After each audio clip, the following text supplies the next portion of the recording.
and this is our round 8 coverage. Again, we're following Rob as he plays for his spot in top 8. He's up against Flavio, and he has to play because actually of all the people on 6 and 1, of which there were a load, because there were several people who ended up drawing in the earlier rounds and going on to win and win and win, Rob has basically the worst countback out of everyone. Yep, so he has been forced to play. Flavio is on a Kiki-Pod deck, and I think Rob, if he knows that he's up against Kiki-Pod, he'll be quite happy to see those lands from Flavio opening up. There's no one drop, no accelerant, and no real pressure being put on the board at all.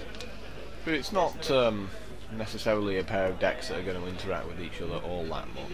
Not game 1. I think that game 2 there'll be a lot more interaction between the two decks, but I think on the most part we'll just be going, well, have you drawn a pod?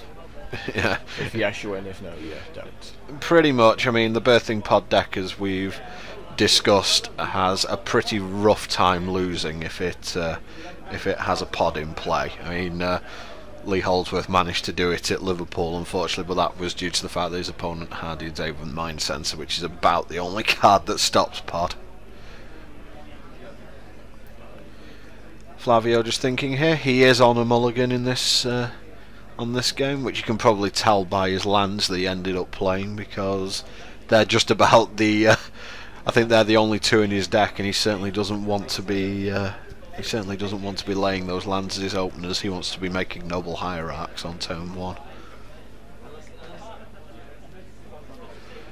Okay, during Rob's upkeep, if he didn't know what he was up against before, he does now, and that's Deceiver Exarch. I imagine Flavio is going to be forced to get a stomping ground here just to get a source of green into play.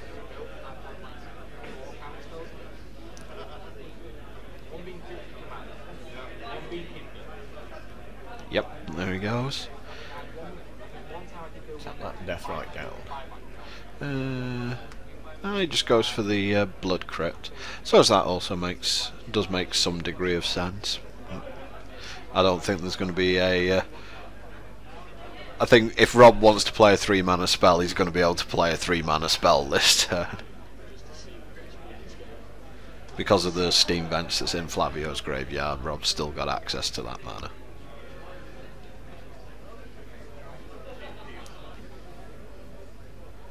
Flavio wants to make Rob use that land. Yep. Well, remove it from his graveyard, should I say. Okay, and Flavio's hand was Wall of Roots Restoration Angel, so Rob now has perfect information of what he's up against, as well as knowing that Flavio can't currently cast that Restoration Angel. And it's quite a poor grip for him at this point. Yep. Just love the hand gesture from Rob there, just wait for it, wait for it. I think we're going to see that Tarmogoyf from Rob that he's looking at in his hand. There's no real reason not to. Yep, there's Overgrown 2. And as has become the accustomed theme in Modern, Rob doing a heck of a lot of damage to himself in this match.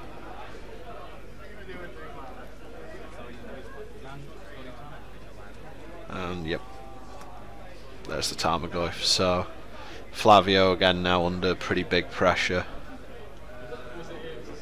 Gonna have to draw land to even be in this game.